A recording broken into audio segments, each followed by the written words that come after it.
Welcome to Tewksbury Park. Join us as we get behind the wheel at the launch of the new Suzuki Swift Hybrid. Hold on to your hats. Look at this. Welcome aboard the new Swift. I think it feels more like sport. The classic motor hub. Wow. That was fun. Good morning and welcome to a rather sunny Cotswolds. And yes, the Swift is back. We've even got a manual. I'm Ben Quirk. Welcome to Planet Auto. Now, by all accounts, the Supermini is dead. It clearly isn't. There's so many people that want a car like this. And to be honest, most of its competition is gone. It's economical, and believe it or not, you can stuff the family in it as well. It may be a Supermini, but it's not like Superminis of old, or small cars, if you will. The Suzuki Swift offers so much for the money. It's remarkable. And under the bonnet, we've got an all-new Suzuki powertrain. 1.2, 3-cylinder hybrid. So a little motor and battery. And you can tell, they've even shaved time off your 0 to 60. Also the way that the vehicle handles, the dynamics. It's peppy acceleration. And more than that, a lovely raspy 3-pot. Is there anything better? You can get a manual, you can get a CVT, or you can get a manual with all grip. Yeah, the kind of thing that we saw on the previous Swift. And Jimny. Yeah, I know there's different grades, but a manual with all-wheel drive. That's the perfect combo, it really is. Do you need a sport? No, but it'd be nice. And when you look at the spec that you get as standard, parking sensors, reversing camera, heated seats, adaptive cruise. Prices, well, under 20 grand for this one. And this is the Ultra. And Suzuki have made it nice and simple. And I think the main thing is, it still resembles Swift. It's had a facelift, but you look at it and go, yeah, that's the car I remember. And to think we're coming up to 40 years of Swift. And in all that time, it's not really grown much. Thing is, it's still as characterful as ever.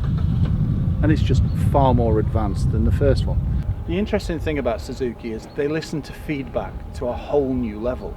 So when someone says, actually, I prefer this, they'll then look, and if that's the general consensus, 9 times out of 10, they'll integrate that into the incoming model. For example, the rear door handles are no longer on the pillar, they're on the door.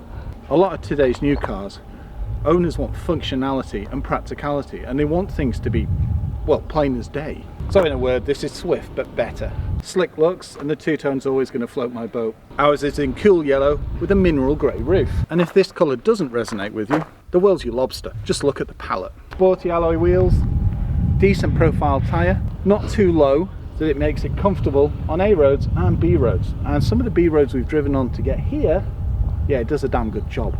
Nice, comfortable, pliable suspension, but it still handles like it's on rails. And it's got the pep with the 3-cylinder and electric motor, well, to keep you grinning. Now, I know I should be going on about the styling, but the driving experience is something else. Mind you, that's what a Supermini should offer. Revised looks. But the key thing is, it still maintains a Swift look. And that's what a lot of customers look for. It's cute, but it's still got like an aggressive face, especially with the daytime running light that surround the LEDs here. And the colour ensemble. And this, it's almost like a deep splitter. Not quite touring car, but it gives it, well, it gives it a real look. The mouth, if you will, has been revised as well. So the angles have changed. It looks amazing in gloss black. Well, it's an appealing car. And it's got so much going for it too. I mean, initially the price, but then when you look at economy, it claims 65 to the gallon. Even with those hooning down the back roads, we've been getting 52 to the gallon. And that's in a manual. I love the way that the front wings flare out and then dip into the door. Simple side skirts, and then the floating roof. Ooh. It's not just skin deep either. It's significantly better than the outgoing model. Not to say the previous one was bad. It's just this, they've refined so much. Steering, brakes, new engine, handling, dynamics. Nice big windscreen, clear visibility throughout. Colour-coded mirrors. If you go for ours, which is the Ultra, you also get your indicators integrated into them. Blind spot detection, collision detection. mitigation systems, lane keep assist, lane departure warning, road sign recognition. A whole plethora of safety that, to be honest, you wouldn't expect. The clever thing is, the safety on all the vehicles, from Motion through to Ultra, is exactly the same. So no scrimping. Awesome to see. Let's take a look inside. Keyless entry. And the door opens nice and wide. Yes, hard plastics. Once again, the price. Where do you draw the line? The thing is, it's decent construction and it's lit up nicely with this interior trim. Padded. The thing about Superminis is they've never really been lavish on the inside anyway. They're more functional cars. And the real thing you want is the driving experience. Electric windows, power folding door mirrors because we've got the Ultra, and decent sized door pocket. Climbing in, absolutely no problem. Sadly, no grab handle. Sporty leather steering wheel with proper buttons. No haptics here. Now the one thing this does lack is rotaries. Proper button for the infotainment system, but most of it is touchscreen. But it's responsive, it looks good, and it's a decent size. It's nice to see that they've revised the interior. And like my first Ford Sierra, it tilts towards you. So you feel, I suppose, encapsulated and at one with the car. And you want that on something like this. Nice buckety, comfortable. I do like the pattern as well on these seats. Fully manual.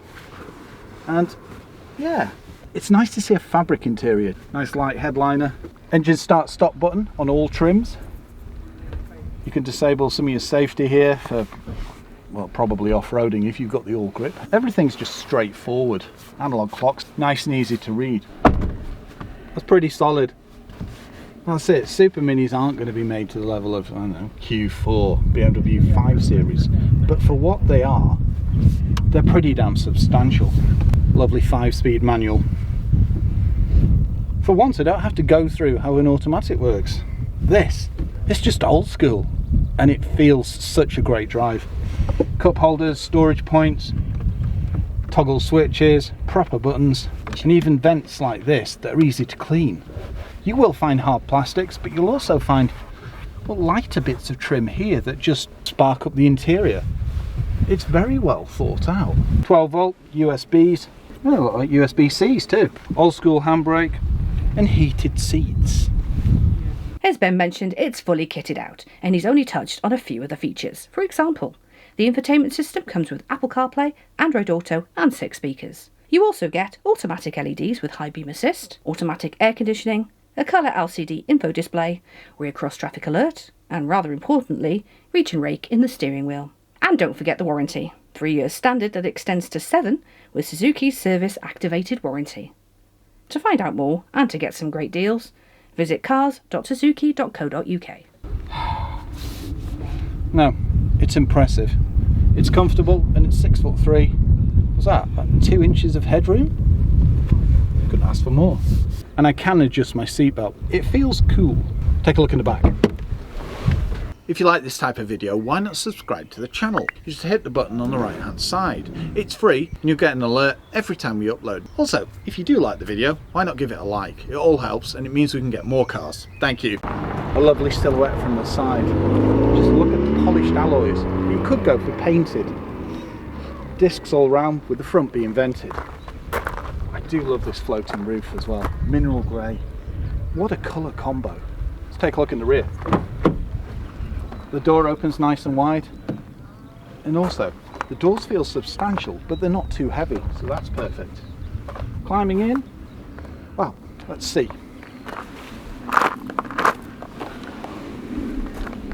Not so bad, considering this seat's set for me at 6'3". I don't actually have to adjust it. Decent leg room, I can get my feet under the seats. Yes, hard plastics. It would have been nice to see that same colour on the front, on the rear. But once again, where do you draw the line? Nice little cup holder here. Yeah, that would have been nice to see it padded. I do like this trim colour. No pull down armrest, but you don't expect one in a Supermini anyway. Isofix points. And look at that. Comfortable and a fair bit of bounce in the seat. You know, there's some substance to it. So many Superminis, they scrimp on this and you're almost sat on a board. With this, there's a bit of depth, which I like. Also, the angle's not too steep. grab handles on every other door. If I sit like this, I've got about an inch clearance at 6'3". I'm happy with that. With most Superminis, my head's towering and it just literally scrubs on the roof. And even if I do this, I am a little lower in my seat, but this is how I'd sit anyway. Also, I can see through the window as opposed to a big chunk of roof. No vents in the middle, but you do have a storage pod. Now it's rather well appointed. It's light and airy, which I didn't expect, especially with privacy glass, but it's got a decent sized back window. The one thing that is missing is a rear light. If they had that, it'd be damn near perfect. Right, let's take a look in the boot. Slick, colour coded, and rather cool in its yellow. Parking sensors and reversing camera, and that's on both trims. What you get for the money, yeah, it's pretty damn impressive. Sporty rear spoiler, high level brake light, and rear LEDs. Not a bad ride height either. And yes, a rear wiper. It's amazing how many manufacturers have dropped these to make it look more streamlined. It's all very well it looking nice and smart, but it's got to be functional too. And an old school beasting aerial that reminds us of our 16 valve Golf. The thing is, it always gives a car character. Let's take a look in the boot. Exactly what you expect. There is a heck of a boot lip. The thing is, if you put a false floor in, there'd be no boot. So this is the perfect configuration. Shopping bag hooks and a light. Does everything it says on the tin. Lifts up the carpet and yeah. Realistically, you put a wheel in there, you'll easily get a couple of weeks shopping there. Nice and easy to remove the parcel shelf. Just little string loops. Love it. And if I just pop this up, it just lifts out. Dropping the seats, simplicity. Just literally push this in. And then, now this isn't a flat loading area, but it is mitigated. Unlike most Superminis, you've got a lip here. And if you drop the seats, then it's pretty big. Let's take a look under the bonnet. Here, two rather interesting pulls. One for the bonnet and one for the petrol cap release. To open, push left. Ooh, proper engine. Easy to see where to top up fluids too. Now that's shiny. And there you have it, the new Swift. We're now going to walk back to the Tewksbury Park Hotel and start the road trip. See you there. Wow. Feels agile, you know. In that way, I think it feels more like sport.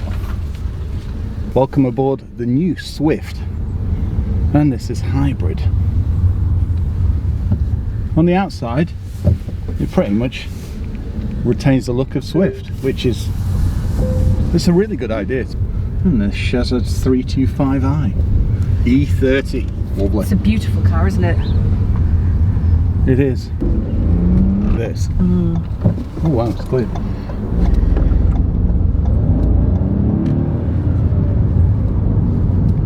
And a manual. Wow. Doesn't get much better than this, does it? Oh, it's a Friday. It's a Supermini. It's a manual. Sun is shining. What a day. Tank is clean, etc. Exactly. It's such a treat to be in a manual, isn't it? I know I'm going to keep going on about manuals, and you can get a CVT if you want. And on that note, you can also get all grip. That's only on manual. As for this hybrid powertrain, Ooh. yeah, it's got that kind of oomph that Swift Sport's got. Yeah. It's peppy, isn't it? So this is Tewksbury Town Centre. Those are phones as a backup anyway. Oh yeah, I'm just saying. Yeah. Just working through what we've got. Look at the buildings.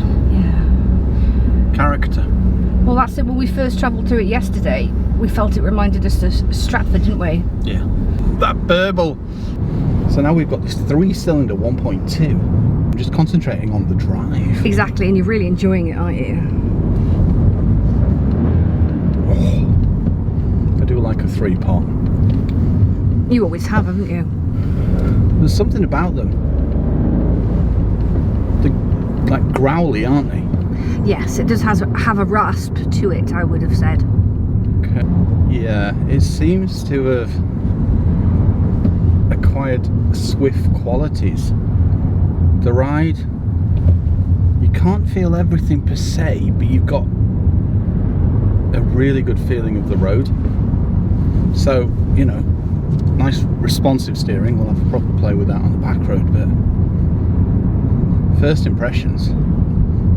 I like this. I'm even questioning now. Do we need a sport? I know. Interesting to hear you say that. I know. No, I can't wait till we get to a national speed limit section. Don't worry, I will hold it down. I do know you need to test the capabilities of the car and how it handles. Of course. Yeah, exactly. I do like the way everything's angled towards the driver. Reminds me of my first car, Ford Sierra. Roundabout, take the second exit. It's good to see that we've got navigation in the centre of the cluster as well. It's going to be a fun day. Smooth, isn't it, on here? Yes. Because of the electric motor, even if you're in, say, second or third, you can still pull away quite easily. Whereas normally a 3-cylinder would, what's the word? It would hinder it. But it would belabour until it got some torque behind it, wouldn't it? Yeah. With an electric motor, it's instant. It's taken all the best bits of all the technologies and put it together, isn't it? Yeah. And it's clever as well that Suzuki have gone down the line of keeping a Supermini. That's it, though. There is a strong market for it. There is. And the way it's been peddled is there isn't, and there is. A lot of people want a Supermini, especially if it's as fun and peppy as this one. Well, that's it. It's going to suit the family needs because there's still lots of space. Yeah, and that doubles as a fun car on a back road. Exactly. Good That's brakes. it. You want a vehicle that suits your needs, but you also want to be able to enjoy being in it and driving it. I don't see the point of buying a car that you don't enjoy. Exactly. 8,000 on the rev counter. Red line's at 6. We shall see. See, pulling away in second then, no problem. Yeah, I was just... That's second. Third gear. It pulls. I like this. That was the only thing that was missing from the Swift Attitude. It had the looks with the carbon fibre styly. Yeah. But the 1.24 cylinder just, well, in comparison to this, was gutless. It still went at a decent speed. It just getting to 60 was, you know... lackluster. Yeah. Whereas this, they fully cured it. Yeah, it's got pep for days, this, isn't it? And what you need to remember is, it's not sport. No. And yet it can still perform like this. The refinement's not bad either. Little bit of road noise, but nothing to really write home about. And that's it, you know that the... Look at that. Is that a Nissan Patrol or a Suzuki Trooper? It's a Trooper. Wow. See many of those. No. Okay, so we're going right here. Third exit, yeah. And there you have it, the new Suzuki Swift. If you'd like to join us for the remainder of our adventure, watch out for part 2, where we find some fun back roads and visit the classic motor hub in Bibury in a Swift convoy. Now, what could be better than that? Thank you for watching.